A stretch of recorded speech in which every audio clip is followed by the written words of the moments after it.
Good evening, ma'am. Ito po ang aking monolog. Spiritual self. Tayong lahat ay isang tapiserya hinabi mula sa mga sinulid ng ating sarili.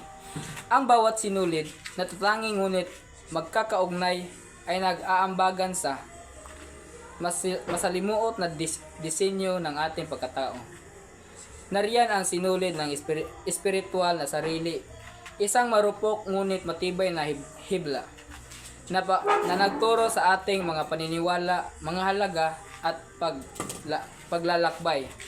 Nagpanloob na paglaki bulong ito ng layunin ng koneksyon sa isang bagay na mas malaki kaysa sa ating sarili at nagpapasindi sa apoy ng ating mga mithiin. Pagkatapos ay mayroon ang pisikal na sarili, ang nasasalat na katawan ng ating espiritu. Ang ating katawan, isang sisidlan, isang canvas kung saan ipinipinta ng ating mga karanasan. Ito ay isang pinagmumula ng lakas, ng biyaya at ng kahinaan. Natuto tayong makinig sa mga bulong nito, alagaan ang mga pangangailangan nito at ipagdiwang ang natatanging kagandahan nito.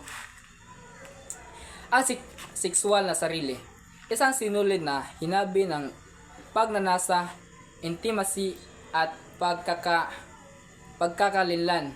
Sinabi nito kung sino tayo, naaakit, kung paano natin pinakikita ang ating sarili at ang mga malalim na koneksyon ng ating nabubuo sa iba. Ito ay isang paglalakbay ng pagtuklas sa sarili, ng pagtatanggap sa ating mga pagnanasa at ng pag-navigate sa mga komplikado ng pag-ibig at relasyon. At sa wakas, ang material na sarili, ang sinulid ng mga ari-arian, katayuan, pinansyal at pamumuhay. Ito ang tapiserya ng ating hinabi gamit ng ating mga kamay. Ang nasasalat ng katibayan ng ating mga pagpipilian at mga mithiin. Ito ay isang paalala na hindi tayo natutukoy sa kung ano ang ating pag-aari, kundi sa kung ano ang ating pinipiling likhain at ibahagi sa mundo. Ang mga sinulid na ito, individual na masigla, ay nagsasama-sama upang lumikha ng isang obra maestra.